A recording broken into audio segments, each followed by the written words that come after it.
அறத்தின் வழி நின்று வழிபடுத்த இனத்திற்கான ஒரு ஊடகம் வள்ளுவம். சப்ஸ்கிரைப் செய்து உறுதுணையாகுங்கள். பொருளாதாரம் கொடுத்து பெருந்துணையாகுங்கள்.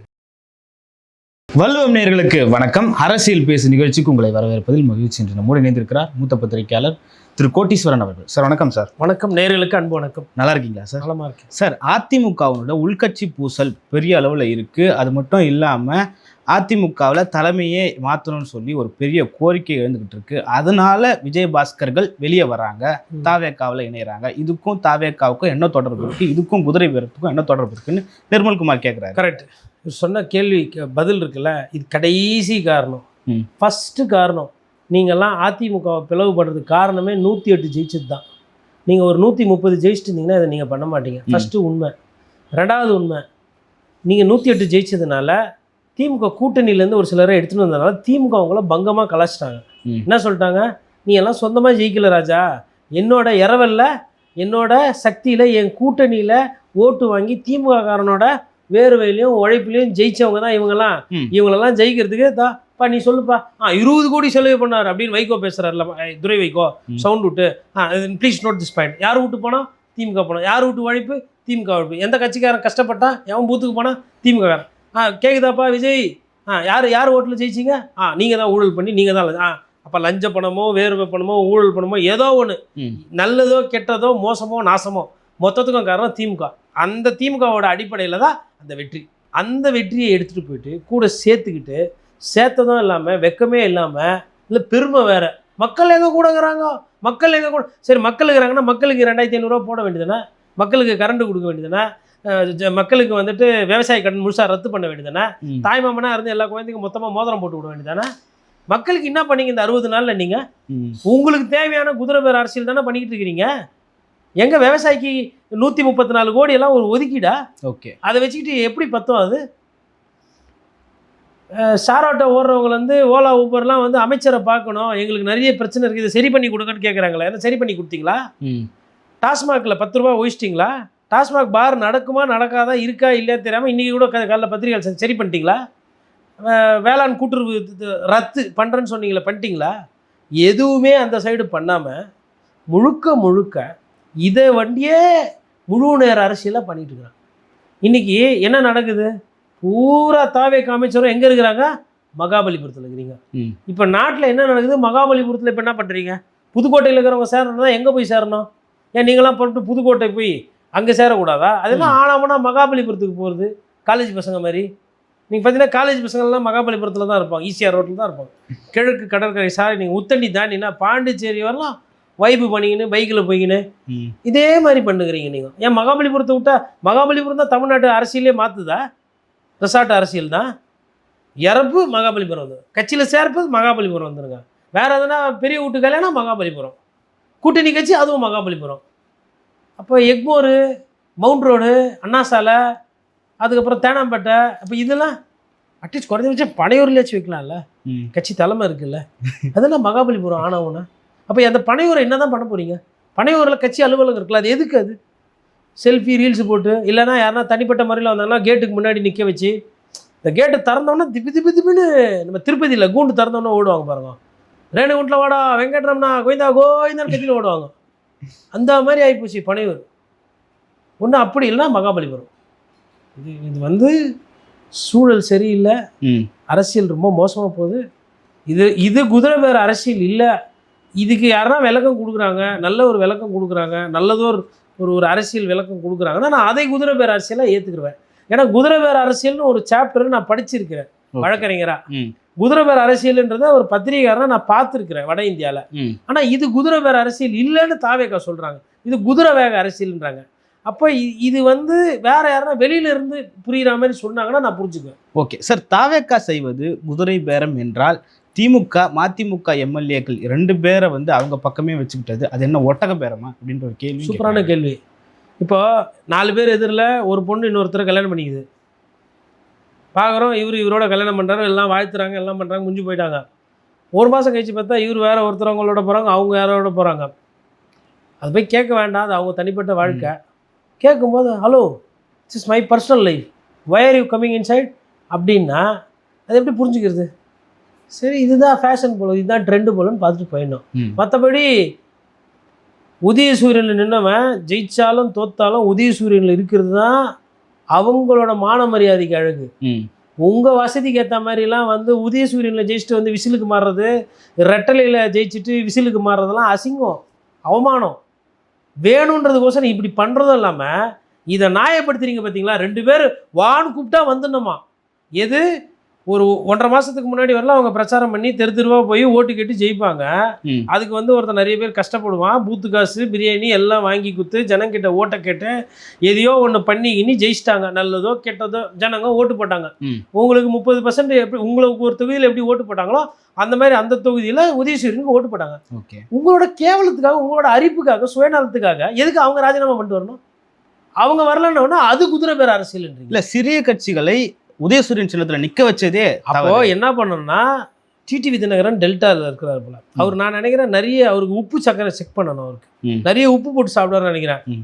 அவர் என்ன சொல்றாரு, நான் ஜெயிக்கிறேன் தோக்குறேன், அப்புறம் நேற்று என்ன கூட்டணியோ அதே கூட்டணி தான் நான். ஐயா காதர் மைதீன் மாதிரி நேற்று இன்று நாளே இல்லை, நேற்று இன்று தான் அவர் சொல்றாரு. இன்னைக்கு தான் இருப்பேன் நான் இருக்குமே, இதுக்கப்புறம் நான் அம்மாவோட பிள்ளைகள், அம்மாவோட மாண்பு, அதிமுக அழியக்கூடாது, அமமுக அதுக்கு உறுதுணையாக இருக்குன்னு சொல்லிட்டு அவர் பேசுகிறாரு. அப்போது இப்போ பிரச்சனை பாருங்கள், அவருக்கு உடம்பை பற்றி கவலையே கிடையாது. யார் டிடிவி தினகரன் நிறைய உப்பு போட்டு சாப்பிடுவாரு. இவங்களாம் ரொம்ப தடகாத்தமாக இருக்கணும் அப்படின்றதுனால உப்பு சக்கரெல்லாம் கம்மியாக போட்டு சாப்பிடுவாங்க போல. அதனால் இப்படிலாம் மாற்றி பேச சொல்லுது. என்ன விதையில் நாய் இதெல்லாம் எப்படி நியாயப்படுத்தி நீங்கள் நான் என்ன கேட்குறேன், நீங்கள் ஒரு ஸ்கெட்சு போட்டிங்க, ஆசைப்பட்டுட்டீங்க, போனோன்ற முடிவு பண்ணிட்டீங்க, இப்போ போய் உட்காந்து பேசிட்டீங்க, கம்னு இருக்கலாம்ல. பத்திரிகையில் பேச வராமல் கம்னு இருக்கலாம்ல. பேசுன்னு கூப்பிட்றாங்க. விஜய் சார் எவ்வளோ புத்திசாலித்தனமாக நடந்துக்கிறாரு, பேச வராரா? பத்திரிகையாளர் வான்னு கூப்பிட்றாங்க, வராரா? போனால் அந்த சின்ன பசங்க மாதிரி கிட்னி அவுத்துன்னு விட்டுருவானுங்க, போவாதன்ற மாதிரி தெளிவாகிறாரு. அதே தெளிவு உங்களுக்கு எங்கே போகுது? நான் என்ன சொல்கிறேன்னா, ராஜினாமா பண்ண சொன்னீங்க, பண்ண வேண்டாம், கம்முன்னு கப்சுப்புன்னு அமைதியாக இருந்திருக்கலாம்ல. அதை பேசி இப்போ துறை வைக்க 20 கோடி செலவு பண்ணாங்க. 20 கோடி உங்ககிட்ட இல்லையா? நீங்கள் செலவு பண்ணலையா? நீங்கள் செலவு பண்ணலாம், அதை தான் உதயசூரியன் நிற்க சொன்னான். சீட்டும் குத்து, துட்டும் குத்து, பூத்துலேயே ஆளை பிடிச்சி, கொடியும் பிடிச்சி, உதயநிதியும் அங்கே வர வச்சு உழவு பண்ணி மதிமுக துறை வைகோ இப்படி பேசுறதுக்கு அவங்க கட்சி நடத்துகிறாங்க. திராவிட முன்னேற்ற கழகம் துட்டு அவங்களுது, சீட்டு அவங்க கொடுக்குறாங்க, உழைப்பு அவங்க போடுறாங்க, பூத்து காசுலேருந்து எல்லாமே பண்ணிவிட்டு அப்புறம் தீப்பெட்டியில் நிற்க விடவில்லை. தீப்பெட்டியில் நின்னீங்கல்ல, அதே மாதிரி இப்பயும் நல்ல பேர் எடுக்க வேண்டியதானே? ஏன் கூட்டணி விட்டு வெளில தள்ளிட்டா போகிறதுக்கு நிராகரி வழி இல்லை, அதானே உண்மை. இன்னைக்கு அதாவது 4 சீட்டு ஃபஸ்ட்டு வாங்கினது நீங்கள் தான் கையெழுத்து போட்டு. ஏன் நீங்கள் எதிர்த்து ஏன்? அப்புறம் அடுத்து கமல் சாரம் உப்பு நிறைய உப்பு அவர் குடிப்பார் பொழுது, உப்பு கலந்த ஜூஸாக போட்டு அவர் சீட்டு கம்மியாக கொடுத்தா எனக்கு சீட்டே வேணாம் அப்படின்னு போயிட்டாரா? இப்போ கமல் ஜெயித்தாரு தோத்தாரு, அவர் மான மரியாதையா அவர் காப்பாற்றினார். ஆமாம், கட்சி அழிஞ்சுது, அது வேற விஷயம். கட்சி இன்னைக்கு கிட்டத்தட்ட இருக்கா இல்லைன்னு தெரில மக்கள் நீதி மையம். ஆனால் அவர் வந்து இந்த வேலையை பண்ணல இல்லையா? அதுதான் பார்க்கணும். ஓகே சார், கடைசியாக ஒரு கேள்வி, அதாவது புதிய கூட்டணி உதயமாகிறதா என்ற ஒரு கேள்வி இருக்குது. தவேகாவுடைய ஆதரவாக இருக்கிற கட்சிகள் எல்லாம் இணைந்து ஒரு புதிய கூட்டணி உருவாகிறதா என்ற கேள்வி வருது. புதிய கூட்டணிக்கு பெயர் வைக்க போகிறதாக செய்திகள் வருகிறது. இந்த கூட்டத்தில் திருமாவளவன் ஏன் கலந்து கொண்டார், கம்யூனிஸ்ட் கட்சிகள் ஏன் நிராகரித்தது என்ற ஒரு கேள்வியும் இருக்குது. எப்படி பார்க்குறீங்க? கம்யூனிஸ்ட் கட்சிகள் வந்து எதுவுமே வந்து முழு புடி கொடுக்க மாட்டாங்க. நம்ம ஒன்று சொன்னால் அதில் ஒரு ஒரு விஷயம் சொல்லி அவங்க போவாங்க. ஒரு சில நேரத்தில் அவங்களால இந்த மாதிரி விஷயங்களை நல்லதும் நடக்கும், ஒரு சில நேரத்தில் இந்த மாதிரி விஷயத்தில் உபத்திரமும் நடக்கும். அது எப்படி போகுதுன்னு பார்க்கணும். அதுக்கு ஒரு கொள்கையை ஒன்று யோசித்து வச்சுருப்பாங்க, அதை சொல்லுவாங்க. அது கம்யூனிஸ்ட் கட்சியோட பாங்கு. மற்றபடி இந்த கூட்டணி என்பது உதயம் ஆகிவிட்டது. இது வந்து இந்தியா அளவில் ஒரு கூட்டணியாக தான் போகும். ஏன்னா காங்கிரஸ் இருக்கிற காரணத்தினால காங்கிரஸ் தமிழ்நாட்டுக்குன்னு ஒரு கூட்டணி, இந்தியாவுக்குன்னு ஒரு கூட்டணி இருக்காது. இது வந்து ஒரு இந்திய அளவில் ஒரு கூட்டணி. நாட்டு வர 2029 தேர்தலுக்கு, பாராளுமன்ற தேர்தலுக்கு தேசிய அளவான ஒரு கூட்டணியாக தான் இது மாறும். ரெண்டாவது, அப்புறம் இதுக்கு வந்து குதிரை வேக கூட்டணி கூட பேர் வைக்கலாம். குதிரை பேரை வச்சாதான் தப்பாயிடும். ஏன்னா பேர் கிடைக்காம கஷ்டப்படுறாங்களா? அப்போ நம்ம நமக்கு தெரிஞ்ச 4 ஐடியா கொடுக்கலாம்ல, தப்பு இல்லை ஜனநாயகம் சார். ஆனால் இதே கூட்டணியை தான் கல்லாப்பட்டி கூட்டணின்னு விஜய் விமர்சித்ததாகவும் இல்லை. அது கல்லாப்பட்டி கூட்டணி அவர் விமர்சனம் பண்ணாரு. இப்போ அது திருப்பி சொன்னால் சேமாக இருக்கும், அது பப்பி சேம் பண்ணுவாங்க 4 பேர். அதனால் நம்ம தான் பேர் வச்சோம் கல்லாப்பட்டின்னு. இப்போ கல்லாப்பட்டியில் டிஎம்கே வண்டி தான் இல்லை, பாக்கி பெட்டி எல்லாம் இங்கே வந்துச்சு. அப்போ என்னன்னா கல்லா இங்கே நவுந்துச்சுன்னு அர்த்தம். இன்னமும் இது கல்லாப்பட்டி கூட்டணி தான். நான் என்ன சொல்கிறேன்னா, கல்லான்றது என்ன? ஆளுகின்ற அரசு, அதான் கல்லா. அப்போ கல்லா கிட்டேயே போய் எல்லாம் சேர்றீங்களே, அப்போ தானே அதுதானே கல்லாப்பட்டி கூட்டணி. அப்போ இந்த கூட்டணிக்கு அழகான பேர் வைக்கிறோன்னா, ஒன்று குதிரை வேக கூட்டணின்னு வைக்கலாம். ஏன்னா குதிரை வேகத்தில் போகுது, ஹார்ஸ் பவர் ஜாஸ்தி ஆகுது, அப்படி வைக்கலாம். இல்லைன்னா பழைய பேர் நீங்கள் சொன்ன மாதிரி கல்லாப்பெட்டி கூட்டணியும் அற்புதமான பேர் தான். ஆனால் பொருந்தும்.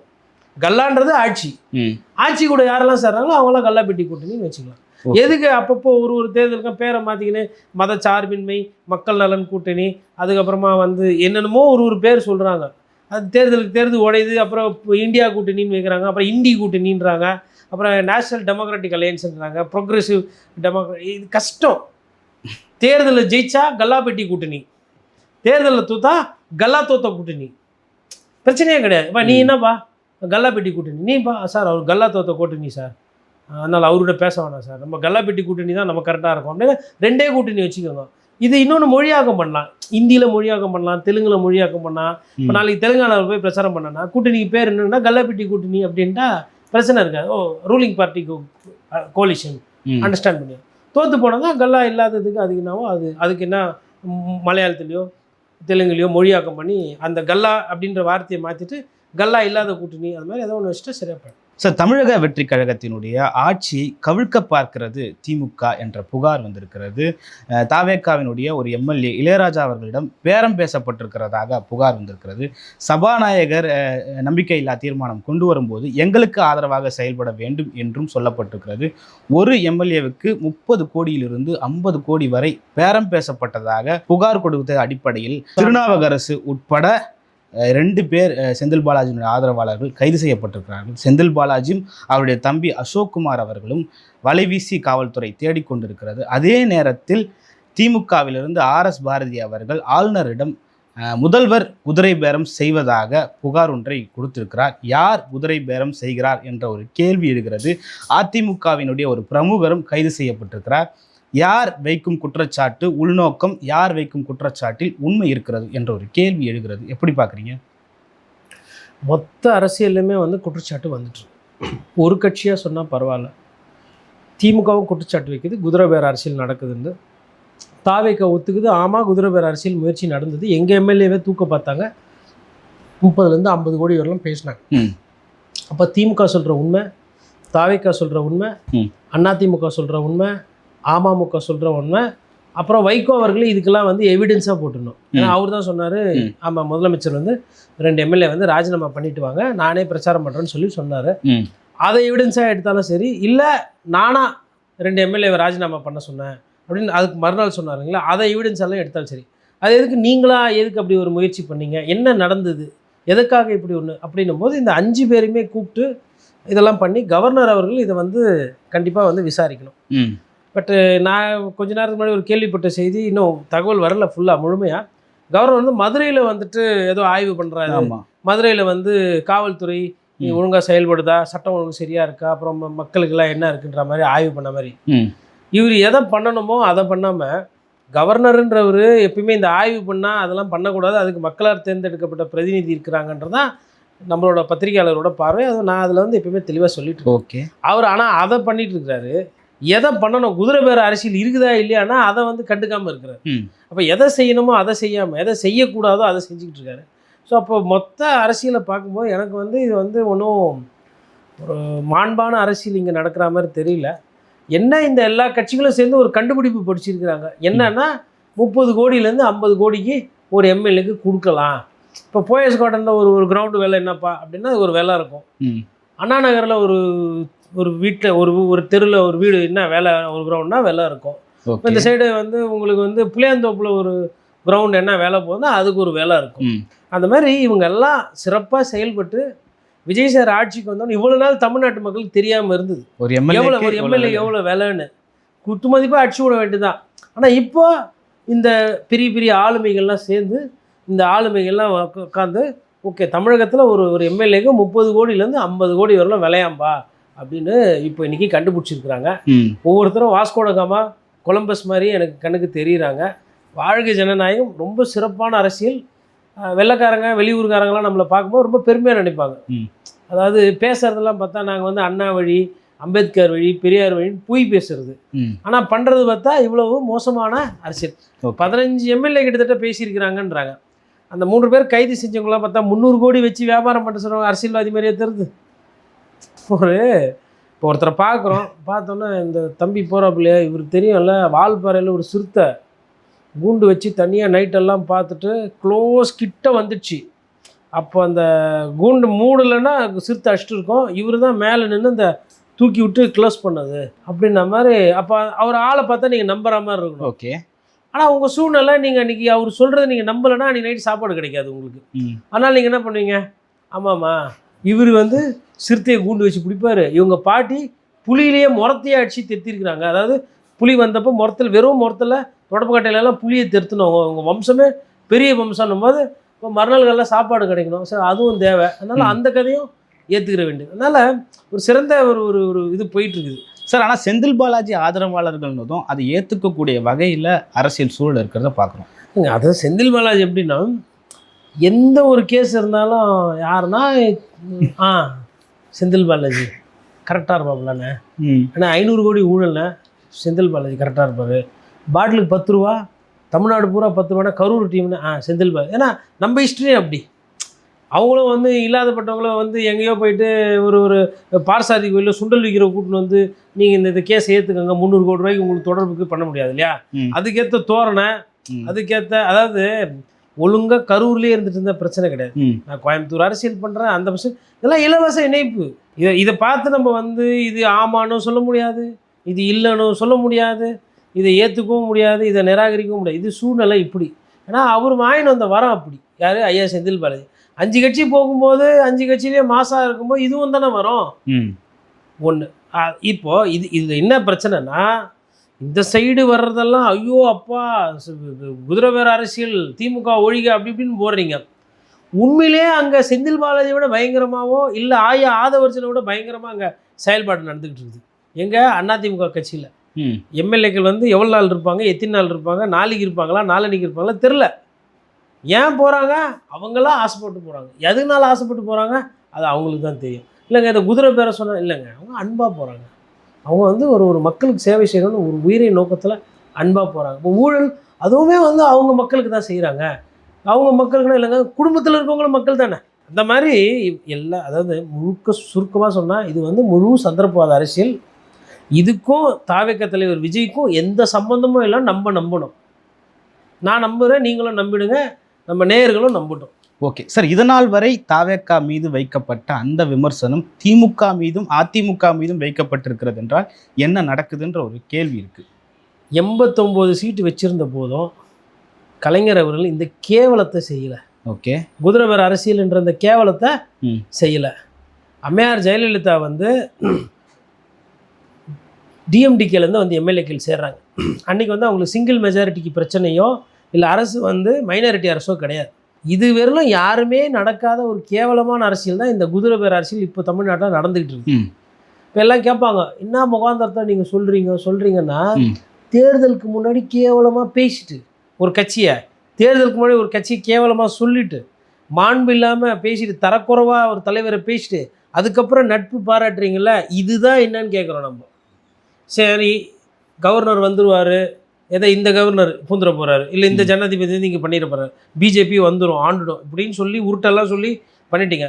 ஏன் கூட்டணிக்கு சப்போர்ட் பண்ணிட்டு ஆட்சிக்கு வெளியிலேருந்து பார்க்க ஏன் எல்லாம் போய் மந்திரி சபையில் போகணுன்னு நினைக்கிறீங்க? இப்போ ஐயா விராலிமலை விஜயபாஸ்கர் என்ன சொல்கிறாரு, நான் வந்து தாவேக்காக விஜய் அவர்களை கரத்தை வலுப்படுத்துறதுக்காக மக்கள் முடிவு பண்ணிட்டாங்க. சரி, நான் ராஜினாமா பண்ணிட்டேன், நான் திருப்பி மந்திரி ஆக மாட்டேன் சொல்லுங்கள். திருப்பி நான் எந்த அரசு பதவியிலையும் நான் போக மாட்டேன். இந்த 6 பேர் இன்றைக்கி 7 பேர் இன்றைக்கி 6 பேர் சொல்கிறாங்கல்ல, நான் வந்து மக்களுக்காக தான் பண்ணேன், எனக்கு எடப்பாடி பழனிசாமியோட தலைமையில் எனக்கு நம்பிக்கை இல்லை எல்லாம் சொல்கிறீங்கல்ல. சரி, மக்களுக்காக நான் எம்எல்ஏ எம்பி ஆக மாட்டேன், விஜய் அண்ணா நல்லா பண்ணுறாரு, அவரே பண்ணட்டும், அதனால் எங்களுக்கு எந்த பதவியும் வேணான்னு இந்த போன பெரிய மனிதர்களெல்லாம் சொல்லுங்கள். இல்லை, ஏற்கனவே வந்து 5 பேருக்குமே வந்து முக்கிய பொறுப்பு எதுவுமே கொடுக்கப்படலை. தாவேக்காவில் அதிமுகவில் வந்த யாருக்கும் முக்கிய பொறுப்பு கொடுக்கப்படலை.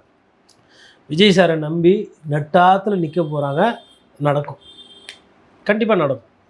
Okay sir. அது வந்து கிட்டத்தட்ட உறுதியாகிட்டே வருது. இவங்களுக்கு தெரியல அவரை பற்றி. தாவேக்கா வந்து தனக்கு என்ன தேவையோ முழுக்க தனக்கு தேவையான விஷயங்களை கொஞ்சம் கொஞ்சமாக போயிட்டுருக்கு. ஆல்ரெடி விசிகாக்கும் அவங்களுக்கும் வந்து ஒரு சில உரசல்கள் வந்து அது திருப்பி சரி செய்யப்பட்டிருக்கிறது. இனிமேல்ட்டு வந்து இந்த எம்எல்ஏக்கள் ராஜினாமா பண்ணும்போது உரசல்லாம் இருக்காது. இருந்தால் இருங்கலாம் போயிட்டே இருங்கன்னு சொல்லிட்டு சரிங்க, சிம்பத்தி எம்பத்தினா அது வந்து இது வரையிலுமே வந்து இவங்க இதை எக்ஸ்போஸ் பண்ணி இல்லை வெளிப்படுத்தி நான் பார்க்கல டிவிக்கு. அதனால் அவங்க ஒரு கட்சியில் இவ்வளோ பேர் 2 முன்னாள் அமைச்சர் வந்து சேர்றாங்க, அந்த கட்சியினுடைய தலைவர் எங்குங்க? அடிப்படையில் அப்போ மனிதாபிமானமும் கிடையாது, அரசியல் நாகரிகமும் கிடையாது, அரசியல் அங்கீகாரம் கூட உங்களுக்குலாம் இல்லாத போது உங்களெல்லாம் வந்து பார்க்குறதுக்கு கூட வரல. நீங்கள் கேட்டால் நான் ஊரை கூட்டின்னு வந்தேன், 200 வண்டியை கூட்டின்னு வந்தேன், 300 பஸ்ஸு பிடிச்சின்னு வந்தேன், 400 ஷேர் ஆட்டோவில் தொங்கின்னு வந்தாங்க, ரீல்ஸ் போட்டோன்றீங்க. உங்களெல்லாம் பார்க்குறதுக்கு கூட வரல. நீங்களாம் ஒரு ஆளே கிடையாது, நீங்களாம் வந்து சேர்ந்துக்கங்கன்றாங்க. இப்போ கல்யாணத்துக்கு நீங்கள் நாளைக்கு கல்யாணம் வைக்கிறீங்க, ராபின்சனு ஃபோனில் அழைப்பு அனுப்பிச்சிட்டு என் ஃபோனில், அதுவும் நீங்கள் அனுப்பலை, உங்கள் கூட இருக்கிறவர் அனுப்புகிறார், வந்து சேர்ந்துருப்பா சாப்பாட்டுக்கு அப்படின்னா, நானும் சாப்பாடு எனக்கு தேவைன்ற பட்சத்தில் அந்த பெரிய விருந்துக்கு வந்து ஆஹா பிரமாதம் அண்ணா, என்ன சாப்பாடு, என்ன உபசரிப்பு, அப்படியே வெளியில் காட்டிக்கிடலாம்ல. நடந்தது என்ன? நீங்கள் என் வீட்டுக்கு வரல, நான் வந்தப்போ என்னை வாசலில் வர வைக்கிறதுக்கு இல்லை, உங்களை பார்க்க போகிறது கூட கிடையாது, என்ன ஏதுன்னு கூட கேட்க போகிறது கிடையாது, எனக்கு தேவை அந்த சோறு, அதனால் நான் வந்துட்டேன், சாப்பிட்டேன். வெளில போய் என்ன பண்ணுவேன், என்ன சாப்பாடு சாப்பிட்டீங்களாண்ணா, அப்புறம் போகிற வேலை, அண்ணா சாப்பிட்டீங்களாண்ணா, அண்ணா தூங்குனீங்களாண்ணா, அண்ணா சாப்பிட்டீங்களாண்ணா, அண்ணா தூங்குனீங்கண்ணா, அண்ணா வண்டியில் ஏறிக்கங்கண்ணா. இந்த அரசியல் தான் இப்போ நடக்குது. இவங்களுக்கெல்லாம் வந்து மாண்பு மரியாதைன்னா என்னென்னு தெரில பொழுது அரசியலில். குறைந்தபட்சம் வந்து ஒரு கட்சியில் வந்து சேர்றாங்கன்னும் போது ஒரு தலைவர் கையால் ஒரு ஐடி கார்டு வாங்கணும், இல்லை ஒரு சால்வையாச்சும் வாங்கணும். அதுக்கு கூட நாதி இல்லாமல போயிட்டீங்க நீங்கள்.